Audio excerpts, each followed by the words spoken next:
Salonikalıqlarga yazılgan birinci xat. Birinci bab. Menki Pavlus ve men arqılıq Silas hamda Timotidin Xudo otimiz ve Rabbimiz İsa Mesih'e mensup bo'lgan Salonika shahridagi e'tiqodchilar jamoatchiligiga salom. Xudo sizlarga mehr shafqat ve omonlik ato qilg'ay. Biz duolarimizda sizlar uchun doim Xudoga shukr etib, sizlarni yod etib turyapmiz.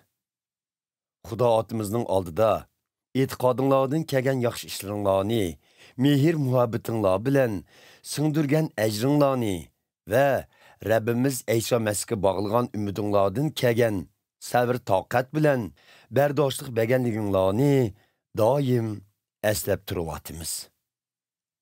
Ey Xudo söygen qarindoshlar, bizga ma'lumki Xudo sizlarni tanladi.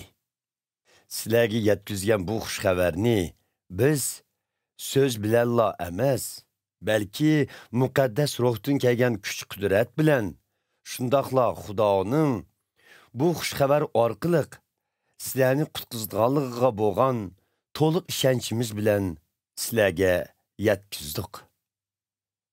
Biz sizlar bilan birga bo'lgan chog'larda qanday yashaganligimizni sizlar bilasizlar.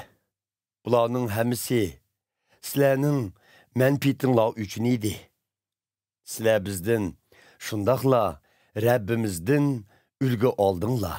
Chunki sizlar ig'ir qiyinchiliklarga qaramay, muqaddas ruh ato qilgan shod-xuromlik ichida Xudoning so'zini qabul qildinglar.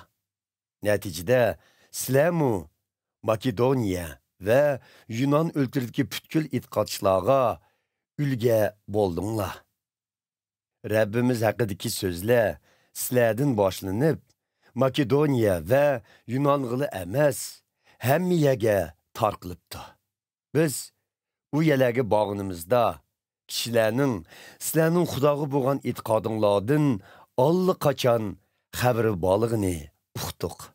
Şuna bizning e'tiqodinglar to'g'risida yana eg'iz ichishimizning hojati yo'q. Biz borgan joydagi kishilar sizlarning bizni illiq qabul qilganliginglarni anglagan edi. Ular sizlarning butlarga cho'qinishdan voz kechib, hayot bo'lgan haqiqiy Xudoga xizmat qilish uchun uningga yuzlanganliginglarni bizga aytdi.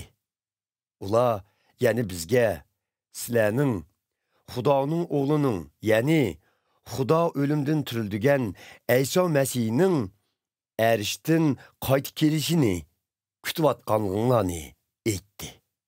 Bizlarni Xudodan keladigan g'azabdan qutqizguvchi dal İsa Mesihdir.